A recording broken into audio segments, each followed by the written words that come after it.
KPBS On Demand is supported by the San Diego County Toyota dealers, presenting a new 2025 Tundra designed to combine performance and comfort with up to 437 horsepower and 10-speed automatic transmission. See your Toyota dealer, the San Diego County Toyota dealers. We make it easy. Welcome to KPBS Roundtable. I'm Andrew Bracken. College campuses have become a focal point for protests against the war in Gaza, and student journalists have been vital in telling the story of what's happening. And I think that a lot of people in our generation feel really passionate about this while also wanting to report on it effectively. So being so involved in the community while also trying to be an effective reporter is an interesting balance to find. The UC San Diego community continues to react to the clearing of a student encampment on Monday. Thousands of students walked out Wednesday to protest the ongoing war in Gaza and the university's response to protests. We hear from student journalists from UCSD about what it's been like to cover the week's events. Plus, a closer look at some recent reporting covering the Imperial Valley from KPBS. That's just ahead on KPBS Roundtable. KPBS On Demand is supported by the San Diego County Toyota dealers, presenting the new 2025 Camry with refined design and performance. Visit your local Toyota dealer to learn more about all the features the new 2025 Camry offers. The San Diego County Toyota dealers. We make it easy. On Wednesday, thousands of UC San Diego students marched to protest the ongoing war in Gaza and the university's response to the protests on campus. UC San Diego, we know what side you're on. Remember South Africa, remember Vietnam. The week began with a police raid that cleared the Gaza Solidarity encampment from campus early Monday morning. More protests have followed since, as have calls from students and some faculty for the resignation of UCSD's Chancellor, Pradeep Khosla. We wanted to discuss more of the week's events on campus at UC San Diego, and here to help us do that are Raymond Tran. He's editor-in-chief at UC San Diego's student newspaper, The Guardian. He's also a senior at UC San Diego. Raymond, welcome to you. Yeah, thank you for having me. And Vivian Deeker is also here. She is the features editor at The Guardian and is a junior at the university. Vivian, welcome to Roundtable. Thank you for having us. We're excited. Vivian, I'll start with you. I'm wondering if you could start by walking us through what happened at UC San Diego Monday morning. Yes, absolutely. So about 5 days prior to Monday, on Wednesday, UCSD students organized by Students for Justice in Palestine, or SJP, and some other related students decided to set up a Gaza Solidarity encampment, much like those that have been popping up throughout the U.S. over the last few weeks. On Monday, our school, our chancellor, decided it was time to clear the encampment. So from our understanding, at around 5:40 a.m., police arrived at the encampment and cleared the entire thing out. So none of us were there. But from our understanding, like I said, the police gathered and asked protesters to leave. Those who were not willing to leave were individually arrested. We arrived on the scene as soon as we could, but by the time we got there, the entire encampment was cleared.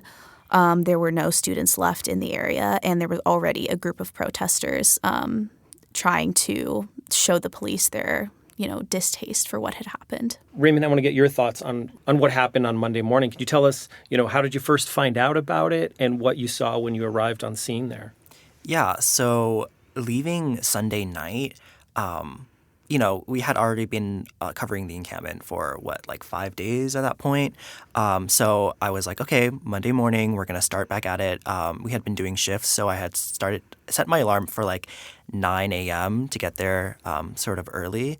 But then my body had woken me up at 8 a.m. And thankfully it did, because I looked over to my phone to find 15 million missed calls and messages telling me about what happened.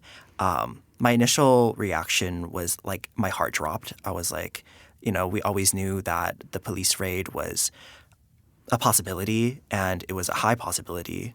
And so I kind of was angry at myself because I felt like I should have seen it coming. I should have been there on the ground to report on it. But yeah, it was like really chaotic morning because we also had our weekly print issues supposed to be delivered Monday morning, and the printers has called me saying that they were unable to get to campus. So I had to send them my address and load all those papers into my car, and then I headed to campus where I met Vivian and our other reporters and photographers there. So you mentioned this idea that when you heard about Monday's events that you thought in the back of your mind that I think you said you thought it might be a possibility. Take us through, from when the encampment began Wednesday through that weekend, what gave you that sense that, what we saw Monday might come to pass? Yeah, so it mainly derived from the other stories I've been hearing from other college campuses across the country about their police raiding their encampments. And then so since UCSD had an encampment, like it was always a possibility that like it could follow suit. And then also throughout the week, like I would like to be perfectly clear that like Viv and I were there for maybe 8-10 hours a day, just like observing the encampment, taking as many notes as we can. And there was nothing violent or, there was nothing violent about the encampment itself. Like they were doing prayers, they were, doing speeches, they were, just collecting. And it was like a really beautiful thing to witness. But what led me to kind of have this feeling was the administrative response to the encampment. I want to say that it was Friday or Saturday that the fire marshals were escorted by police into the entrance of the encampment, and they said that they needed to do like security checks and like fire hazard checks. And, it was read as an attempt to dismantle the encampment and like to get in there and to like claim that it was unsafe. So like they would have a reason to dismantle the encampment. And especially with the cancellation of Sun God, that was something that I really considered when I was thinking about like what that meant for the future of the encampment and our coverage. The administration said that it was due to safety concerns and like resources in terms of security. And throughout the entire week, it just felt like the administration was kind of setting up the grounds to justify the invasion of the encampment and the arrests that were made. And, on that point, on the Sun God Festival, for those that may not know, can you explain what that is and sort of what it means to the UC San Diego community and students there? Because I understand it's a pretty big event. Yeah, so it's our annual like music festival that we put on at the end of like spring quarter. It's hosted by the Associated Students Concerts and Events, and it uses our like basically student fees to like pay for the stage, the artists, the vendors, everything. And then so like this year, people were really excited about the lineup, and in past years, people haven't really been that excited about the lineup, but this year in particular, I feel like they secured a really good lineup that like pleased a lot of students. And so it just like is something that everyone is excited about yearly. And I think this is like our third time ever canceling Sun God. They've only done this like a number of times in its long history. And Vivian, on Monday, police arrested 64 people after raiding the encampment. 40 of those were students. What do we know about the students who were arrested Monday and their status? What's happening there? Yeah, so from our understanding, or I should start by saying that our understanding is minimal at this point. From the people that we've spoken to, administration has been relatively unclear with what it's going to look like for those students who have been suspended. They've been placed on something called interim suspension, which is like this kind of very vague thing that says, you can't be on campus or you can't be going to classes or participating in UCSD things, which is strange considering many students live on campus. But since the arrests on Monday, they were all released, from my understanding, on the same day. At least some of them were confirmed to be released, and now they're awaiting suspension trials. I don't know what the official legal action taken against them will look like, but on the school's part, we think that there will be some disciplinary consequences based on those upcoming suspension trials. And Raymond, earlier we talked about, how the student groups and some faculty are calling for UC San Diego's Chancellor Pratip Khosla to resign. What can you tell us about other demands that you've heard from various groups of the protesters or the faculty groups, staff, other members of the community? Yeah, so a big one since the very beginning of the protests and rallies that occurred after the events of October 7th, a large demand is for the university to divest from like their ties in Israel and all the companies that, support Israel and their military force. And so that has been a demand since the very beginning, and it has continued to be a demand up to like now. Other things that I've been hearing is amnesty for all involved in the protest. Yeah, so another demand that a lot of protesters are making, and it was actually stated at the encampment, is to also boycott companies that also have ties and support Israel, such as Starbucks and Subway. Those are companies that we have on campus. And the university has contracts with these companies? Mm-hmm. And the demand is to remove these companies from our campus and, essentially replace them with companies that do not support Israel. And has the chancellor at all responded to the calls for his resignation? I don't think so, not from my understanding. It's been, obviously that's more of a recent development, and there have been multiple, I think quite a few, 30-plus student organizations, groups of faculty have called for his resignation. So I want to turn a little bit more toward your guys' approach in covering this. Vivian, I think earlier you kind of mentioned, the Guardian has sort of overtaken your life. Like it's been a lot of your focus. And I want to start just by asking you, what challenges have you faced in covering this story over, not just the past week, I guess, but also over the past several months that this issue has kind of taken hold on at UC San Diego? Yeah, absolutely. I think for my own experience, I think I would primarily focus on the past week, because that has been it really doesn't feel like a week ago. It feels like a month ago that this began. And since then, when we pulled together our team to cover this, we knew it would be big because of what it's looked like at other university campuses. We knew that it would be taking up our time. It would be something that we would want to put a lot of commitment and effort into as members of the Guardian, trying to be, the student press, sharing perspectives that our students want to hear. I think the primary challenge, or one of them at least, is kind of the idea that we're students first and journalists second. That often is true, but honestly, in this past week, I think we are journalists first. Sometimes we don't go to class because there's something going on that we feel is more important to report to our community. And I think that a lot of us have put this has become a priority in our life. And I am happy and satisfied with that decision, because not only do we feel it's important to report on this, but it's also incredibly rewarding work to see our community hearing this information from us.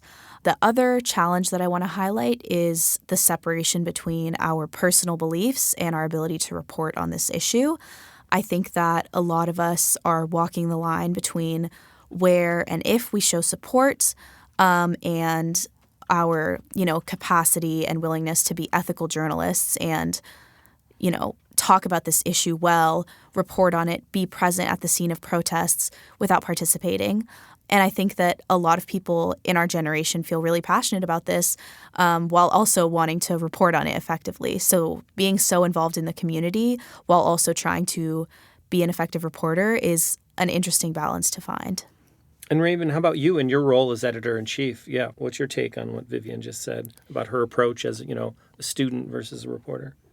Yeah, the distinction between being a student and a journalist is very interesting to me, and I do agree that within this past week especially, we've put on the journalist identity a little bit it's been a bigger priority than being a student.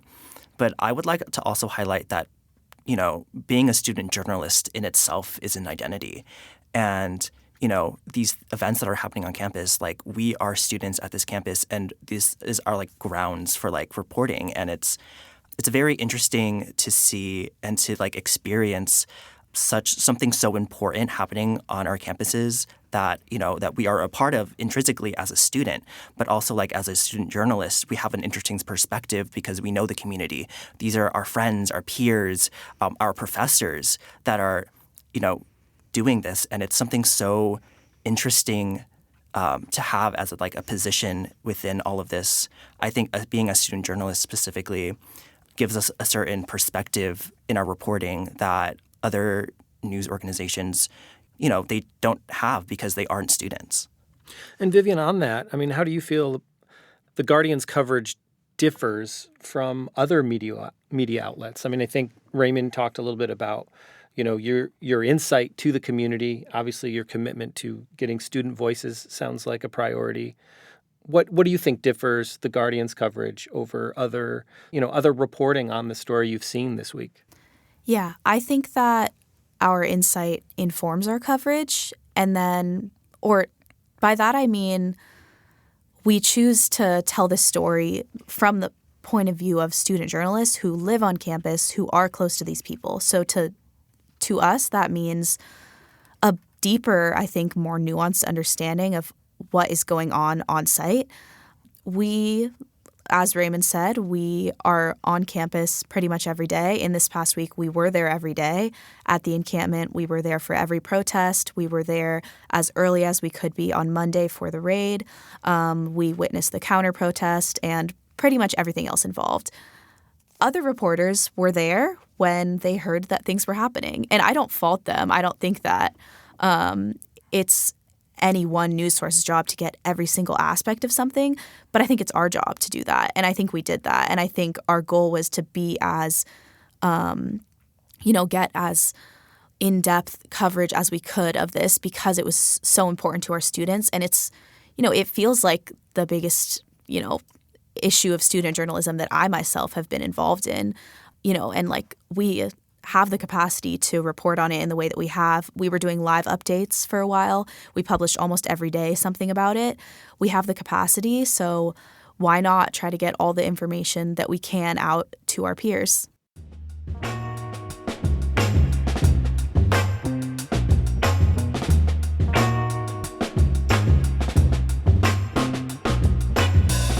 When Roundtable returns, we continue our discussion on the role student journalism is playing in the coverage of anti-war protests on campus today. And so I think building that trust is super important and making sure that these students and these people that we are interviewing are heard. That's next on Roundtable.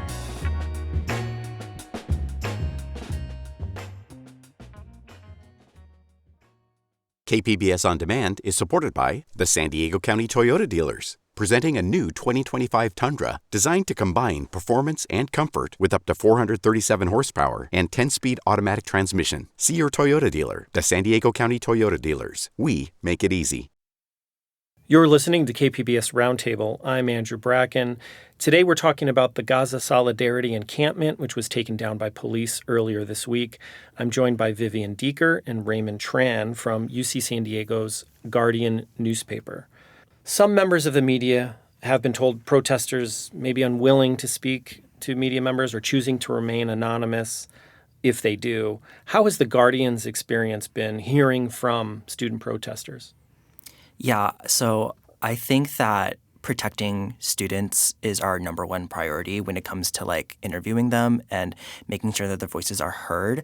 And given how high stakes this is, we have offered anonymity to every single one of our interviewees. And I think that it's something really hard to navigate because obviously student protesters are going to be skeptical about talking to the media because they don't want to be portrayed in a skewed way, and they don't want their names out there solely associated with the cause because, at the end of the day, they are just a part of a movement, and that movement is a lot bigger than an individual. And then so if their name is out there, then they could easily be attributed to the movement itself. So I understand the hesitancy. How we've been kind of navigating this, like I said, is granting anonymity and also making connections with the people that we do interview to make sure that they trust us, to make sure that they're willing to talk about things that like they are able to talk about things to us that they wouldn't without any hesitancy, I would say. And so I think building that trust is super important, and making sure that these students and these people that we are interviewing are heard, and to make sure that these stories are told accurately. That means different things for different interviewees, but that's the priority we've been trying to make. Vivian touched on this earlier, the idea of the relationship you have to the UCSD community and how that helps you have a certain insight into the story and what's happening there over the past week. Raymond, I'm curious, what do you think has been missing in media coverage you've seen over the last week from the protests at UC San Diego? Yeah, so we've talked about how our perspectives as student journalists really give us this like a very special insight about how like we can be reporting about this, and that it really became clear to me how important it is as student journalists to be reporting on this when I read a New York Times article about the events that occurred on Monday. And while I was reading it, I felt like this was the most generalized, thrown together article about this about the events that occurred on that morning that like you could ever write, to be honest. I felt like no mention of the altercations between the protesters and the police. There were no student voices. If I recall correctly, the only quotations that came was from like the Chancellor's Kosla's statement towards the school. And I feel like for an event that is so student-centric, it lacked that perspective. And I feel like, other news organizations are definitely making an attempt to get student voices. But I think that just overall, it's lacking that nuance that, us as students can like give. It's lacking the details and the understanding of like this was like Viv and I were here. We're at the encampment for 8 to 10 hours a day, and we didn't see anything violent. And I feel like media coverage kind of paints this in a way where it's like, oh, like people were arrested and then there was like a riot afterwards, which isn't the case. We were there, and these people in the encampment, they weren't violent. They weren't a danger to anyone. And so that's what really like what makes me angry kind of about like other coverage about this. It's that like these are people's lives. These are people's we care about this issue so deeply. And I think that the news coverage isn't necessarily reflective of that. Like, the news coverage isn't humanizing these people as students and about, like, what this cause means to them. Vivian, your thoughts on that? I would like to echo a lot of what Raymond is saying just about how other news coverage lacks nuance. And I did say this earlier. I don't know that it's possible for other news outlets to understand this issue in the way that we do, which is why I'm happy that we are able to take on that role and do that for our community. And I know that we are constantly trying to be able to shine a light on those perspectives and thinking about the ways that we frame this issue, listening to concerns, and thinking about how we can do better as well. And this is not just something that will happen for 1 week. This is an event, a moment in history that I think will continue to have an impact on our community. People will be continuing to have thoughts. There will be implications. There will be changes. And our reporting on those things will continue to develop too. You both have been covering this story also while being full-time college students, right? And I think, didn't you guys have midterms this week going on? But Raymond, you've mentioned being on site 8 to 10 hours a day, covering this story. So how have you and your colleagues at The Guardian been managing this balance between being college students and journalists? Yeah, so even though we were there for 8 to 10 hours, obviously something isn't happening for the entire duration of those hours. So the reason for us being there for so long was to make sure we were there if something happened and to take notes if something were to occur. So a lot of us, we sat from the green across the encampment. We pulled out our laptops and we did work. We worked on our schoolwork. We worked on midterms. Multitasked. Yeah. Yeah. And a lot of us, we went home at 10 p.m. and then we got home and then we also did schoolwork and to wake up at 8 a.m. the next day to get back onto the scene. It requires a lot of dedication, and I would just like to shout out to the team that we put together to cover the encampment because they've dedicated so much time and they've worked so hard and they've made sacrifices definitely to be here. And so I would just like a shout out to those people on our staff. Vivian, what about how you've been reporting on this breaking story? Obviously, social media has been playing a big role. Can you talk about what your approach has been? I think Raymond talked about just the struggles of meeting deadline and getting, because you guys do you print a paper too.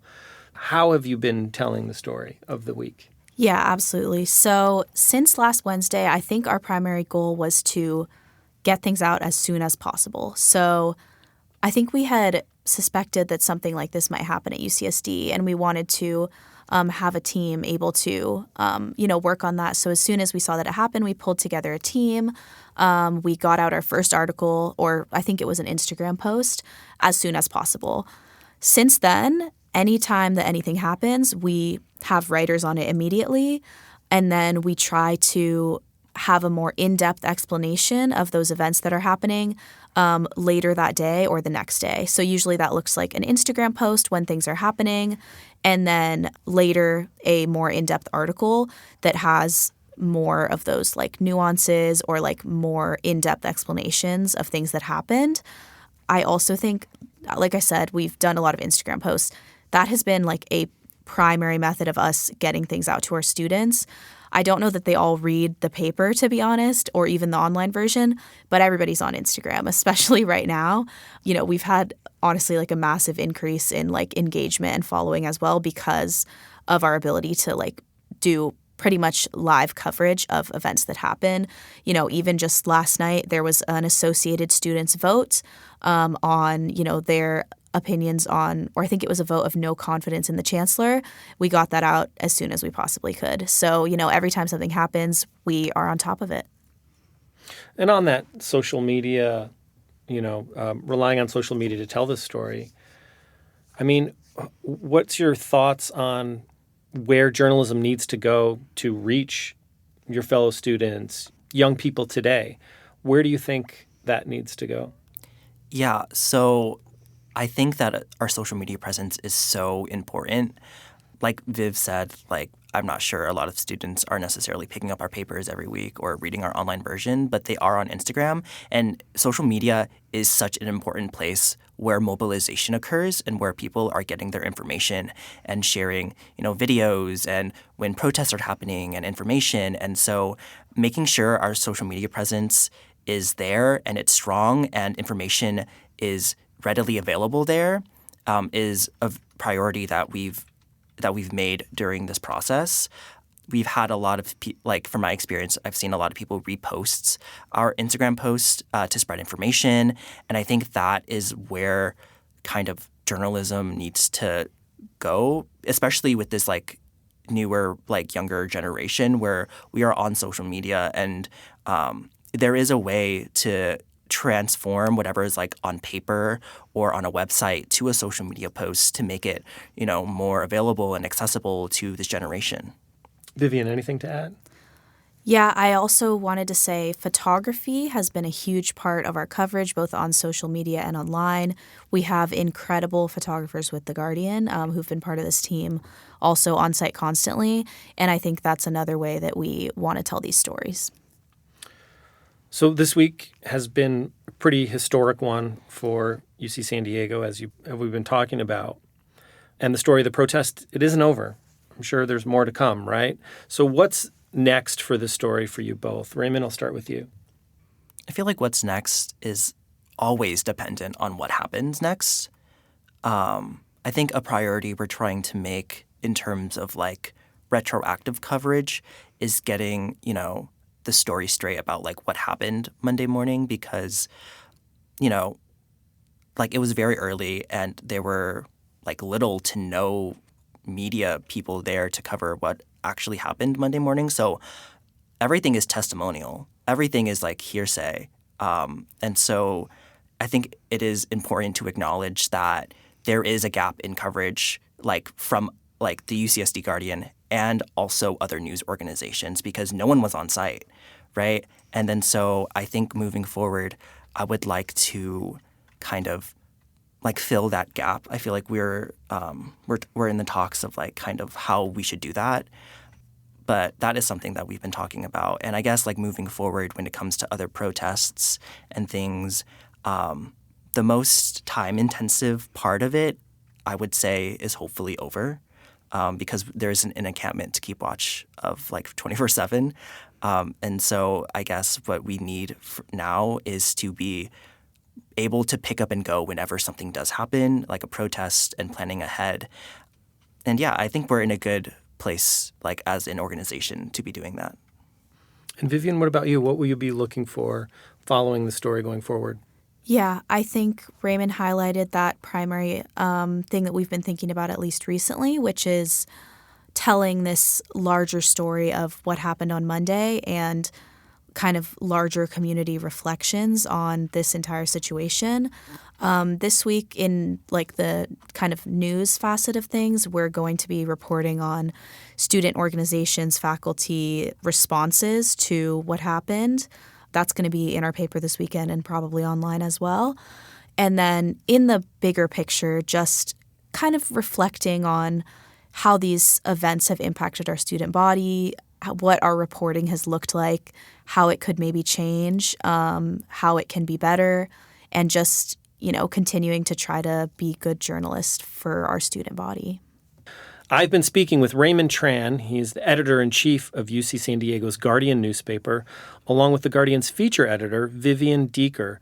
She will actually be taking over as managing editor next school year. You can find more of their work at ucsdguardian.org. Thanks again for being here. Yeah, thank you. Thank you so much. So much fun.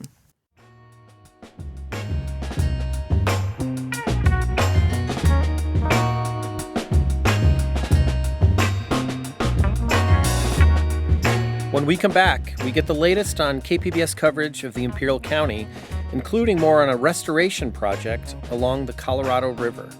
It's about removing harmful plants and bringing back these three native species that sort of are indigenous to the landscape and have played a role in the region for a long time. That's next, after the break.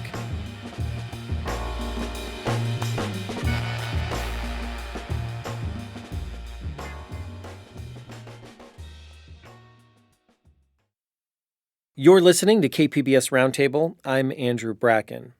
We turn our attention now to the Imperial County. Corey Suzuki covers the region for KPBS, and he joins me now to talk about some of his recent reporting there. Hey, Corey. Hey, Andrew. Thanks for having me. Thanks for being here. So, in your most recent story, you documented a river restoration project happening in eastern Imperial County. Can you tell us about that? Yeah, totally.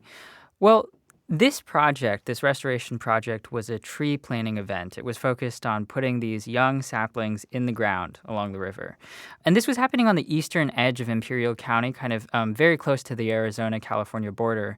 And I would say this restoration project was kind of important for two reasons. I mean, number one, this was happening along the Colorado River, which, is not really doing so hot right now. I mean, it's a major American waterway. It supports tens of millions of people.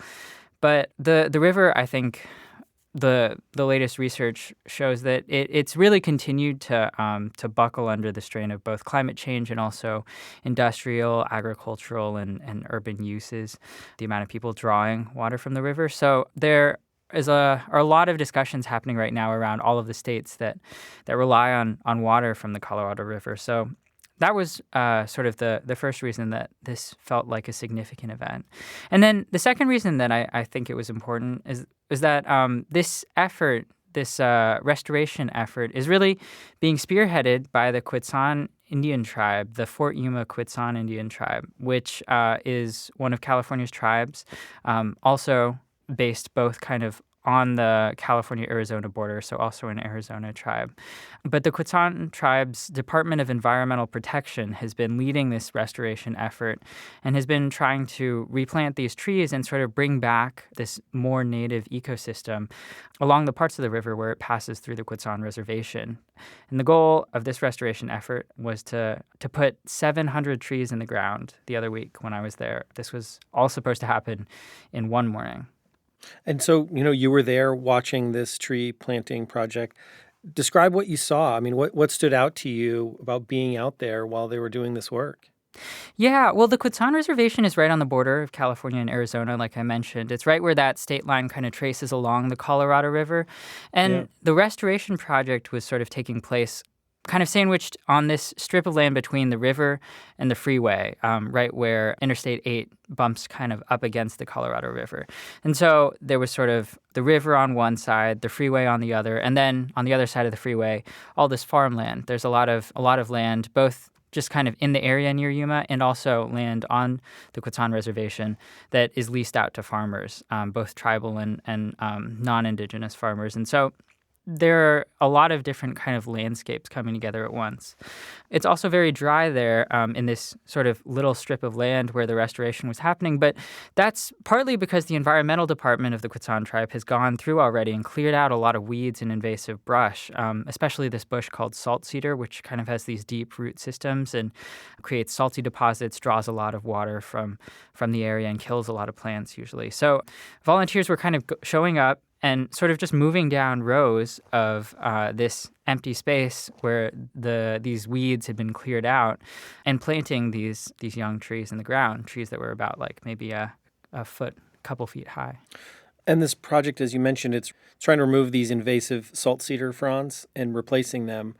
Why does the Quechan tribe want to remove salt cedar? Why is that important? Yeah, that's exactly right. It's about removing harmful plants and bringing back these three native species that sort of are indigenous to the landscape and have played a role in the region for a long time. Salt cedar, in particular, is an invasive species. It's considered an invasive species in this area, and it's because it is really damaging to the ecosystem. It has these deep root systems that it sinks into the ground. It soaks up a lot of water, and it also, true to its name, creates these salty deposits in the ground. So it kind of really disrupts the ecosystem, takes a lot of the resources in the area from other plants, and kind of ends up sort of dominating in the area because of it. And what the Quechan tribe is trying to do is clear out these cedar plants, salt cedar plants, and other weeds and invasive species, and then bring back three native species, plant three native kinds of trees: cottonwoods, willows, and honey mesquite trees. And can you talk more about the history of the Quechan people, their history in that region, and kind of the meaning of the river to them as well? Yeah, absolutely. The Quechan tribe, like we've been talking about, is a California tribe. Their reservation, the current land that the tribe owns, and then also the tribe's ancestral homeland, which is much larger. Both straddle California and Arizona. So the reservation sits right next to Yuma and Winter Haven, right along the California and Arizona border. And then the Quechan tribe's ancestral homeland, according to the sites that map out historic native homelands, spans both California and Arizona, reaching kind of across parts of Yuma County and parts of Imperial County. And so the Quechan tribe has lived along the Colorado River for a long time, long before European settlers colonized North America. And the tribe has really played a big role in both the Arizona region and the southeastern corner of California. And earlier you mentioned the Colorado River and some of the challenges that it's been facing over the past several years. Can you talk about water access rights and how that plays a role in this story? Yeah, that's one thing that I think is really important to understanding how exactly the Quechan tribe has been able to drive these restoration efforts. This tree planting effort is one big project that the environmental department has been undertaking, but it's not the only restoration work that the tribe has been doing. They've also been leading the restoration of some wetlands in Yuma that is another project that's been unfolding over the last decade. And in both of those cases, the Quechan tribe have put some of the tribe's federally protected water rights towards those projects, devoted some of that water, which again, the water in the Colorado River is strictly regulated. The Quechan tribe has taken some of that water that they're allocated and put it towards these restoration projects to try and make sure that the trees that they're planting now and the wetlands are flourishing and have the water that they need to kind of grow and take back that habitat. And the Quechan tribe, just to note, the Quechan tribe is one of a handful of reservations specifically that have been allocated federally decreed water rights.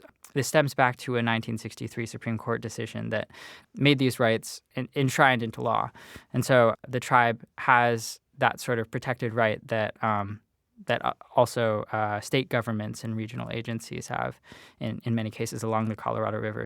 I want to turn to another recent story of yours, and that's the story you document the effort to restore a post office in the town of Niland in Imperial County.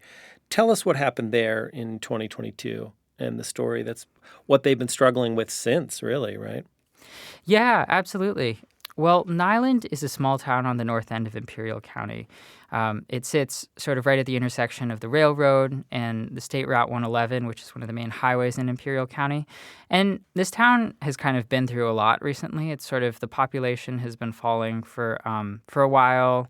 It used to be a really big tomato farming community, and that has tapered off based on some changes in national trade policy and kind of the fact that it's become more expensive to grow tomatoes in Imperial Valley and less expensive to get tomatoes from other sources. And so a lot has changed for the town. It's also seen some pretty big natural disasters, some floods, and a big wildfire.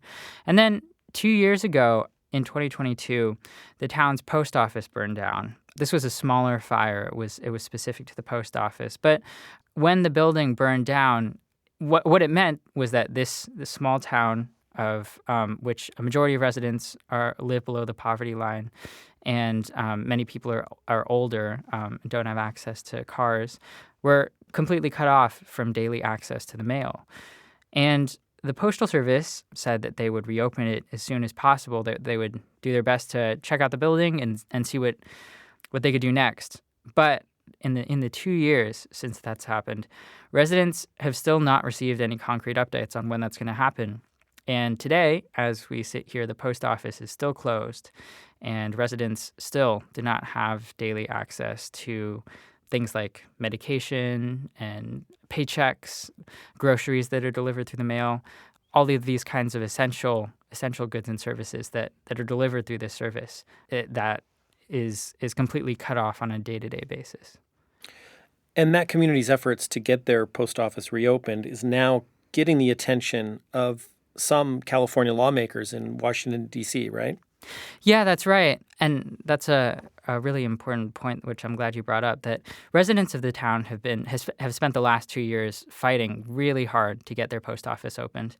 They've been going to the town doesn't have a city council, but they've been going to regional board meetings, county board meetings, to city council meetings in other nearby towns and trying to make their voices heard. And most recently, they held a protest earlier this year.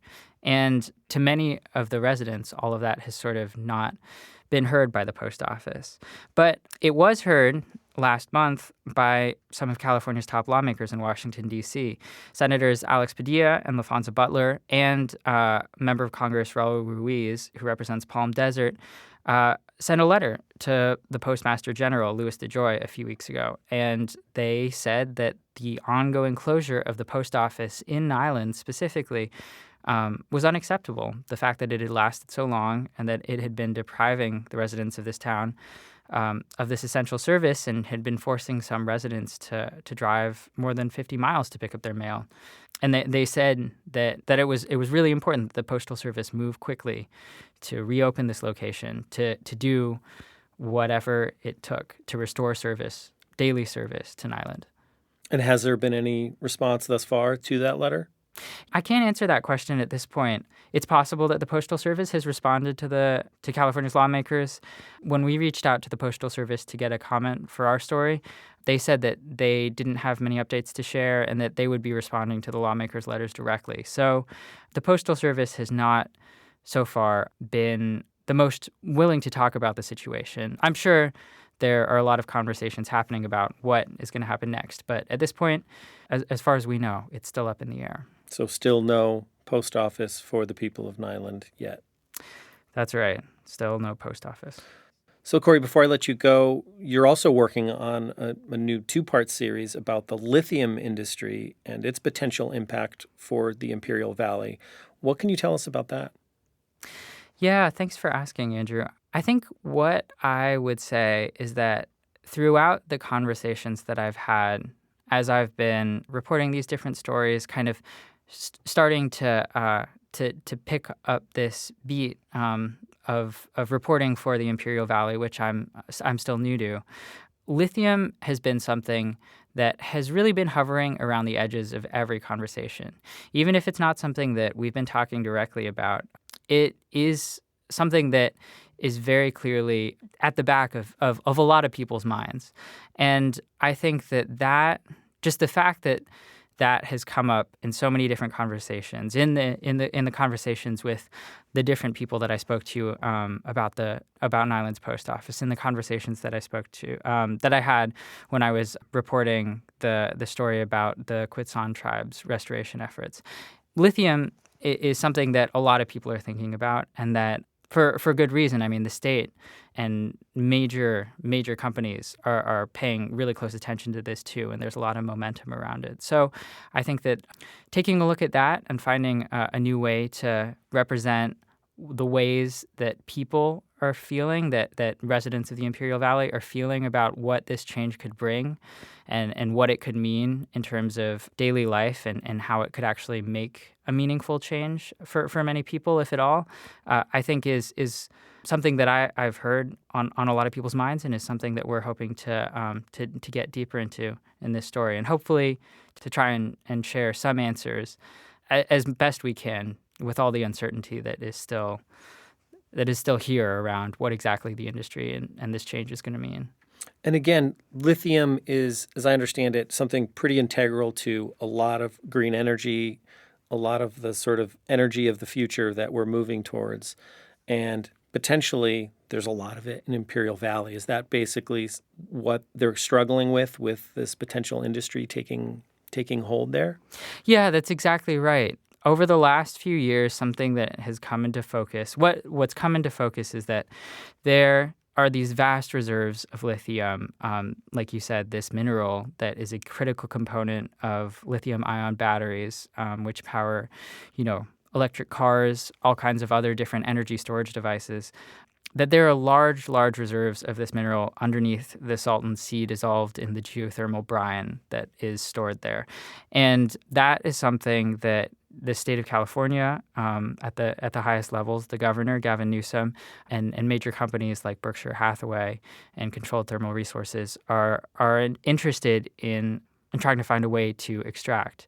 And so that is something that is a really ongoing conversation between sort of these big players, these large multinational corporations and these state actors, and then also among kind of just everyone who's sort of living in the Imperial Valley and trying to figure out what this is going to mean for the region. Corey Suzuki covers the Imperial County and the South Bay for KPBS. Thanks again for being here, Corey. Thanks so much, Andrew. Thanks for having me.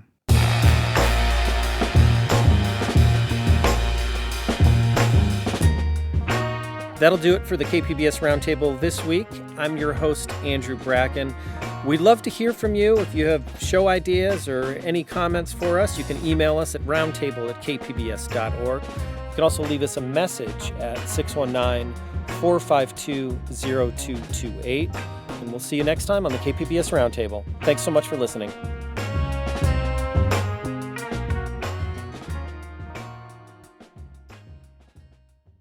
KPBS On Demand is supported by the San Diego County Toyota dealers, presenting a new 2025 Tundra designed to combine performance and comfort with up to 437 horsepower and 10-speed automatic transmission. See your Toyota dealer, the San Diego County Toyota dealers. We make it easy.